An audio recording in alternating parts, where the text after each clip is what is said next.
And there's never been anything like these ships. These have been under.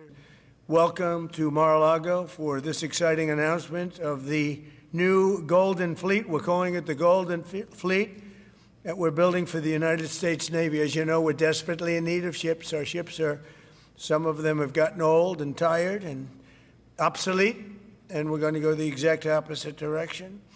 These are bigger, but they will have 100 times the, you used to build the Iowa, the Missouri, the Wisconsin, the Alabama, many others. We had big battleships. These are bigger, but they will have 100 times they'll be 100 times the force, the power, and there's never been anything like these ships. These have been under design consideration for a long time.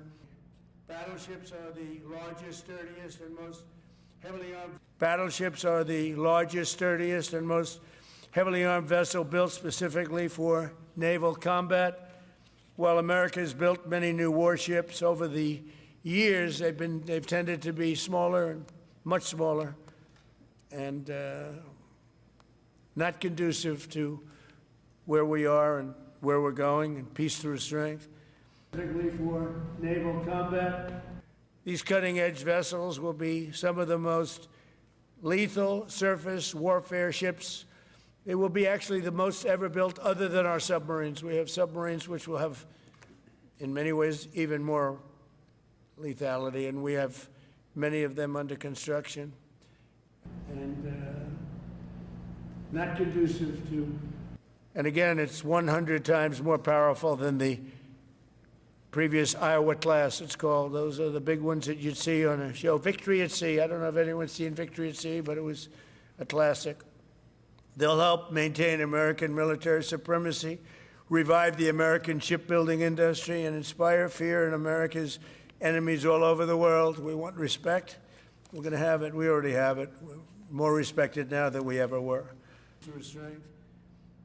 But including, we envision that these two ships, we're talking about 10, but we're going to start with 2, and we're going to quickly morph into 10.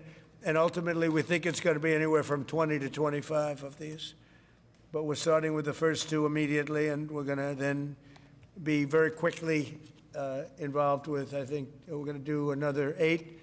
And then we're going to ultimately, and pretty quickly, have a total of about 20 to 25. We'll make that determination.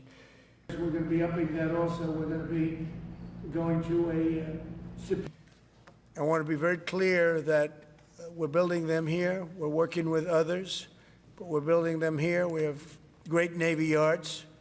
We'll be negotiating with some of the companies that are running those yards, taking over the yards.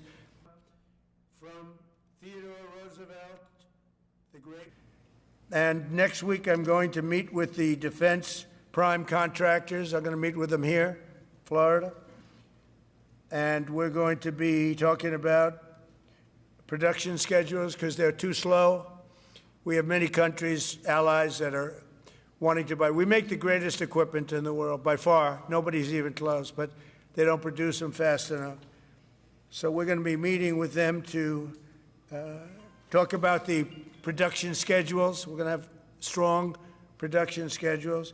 And the only way they're going to be able to do that is to build new plants. Even with the F-35, we have many people want the F-35 fighter jet. We're at least 15 years advanced ahead of. We're going to be discussing CapEx spending. We'll be discussing the pay to executives where they're making $45 and $50 million a year and not being able to build quickly. They're going to make that kind of money. They have to build quickly. Again, we make the best equipment in the world, but they don't make them fast enough.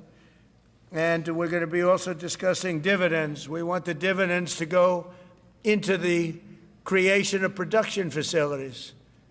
So we'll be talking about all CapEx, dividends, and the pay. We're also going to be talking about buybacks. They spend so much money on buybacks. They want to buy back their stock. I don't want them to buy back their stock. I want them to put the money in plant and equipment so they can build these planes fast, rapidly.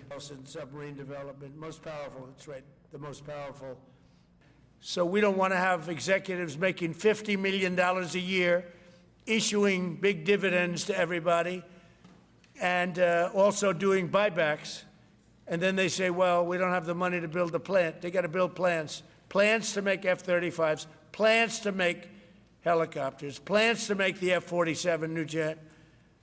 And that's it. And that's what I'm going to be talking to them about. They're going to start spending money on building airplanes and ships and the things that we need, not in 10 years and 15 years. We need them now, undetectable. So we're also building right now 3 large aircraft carriers in addition to the ones we have. We arm just in terms of guns and missiles at the highest level. And we're going to be working very hard with companies, but we're also going to be penalizing companies that aren't doing a good job. Of hypersonic weapons, many hypersonic weapons. These ships are made of steel as opposed to aluminum. It's a big difference, as you know. Battleships, the great battleships, had 6- and 7-inch steel hulls, and these are going to be likewise made out of very powerful steel. Our steel industry is coming back very strongly, by the way. It's coming back at record numbers, and we're going to be using them for the steel, but electric rail guns, and even the high-powered laser. For more such videos, subscribe to the NewsX YouTube channel, hit the bell icon.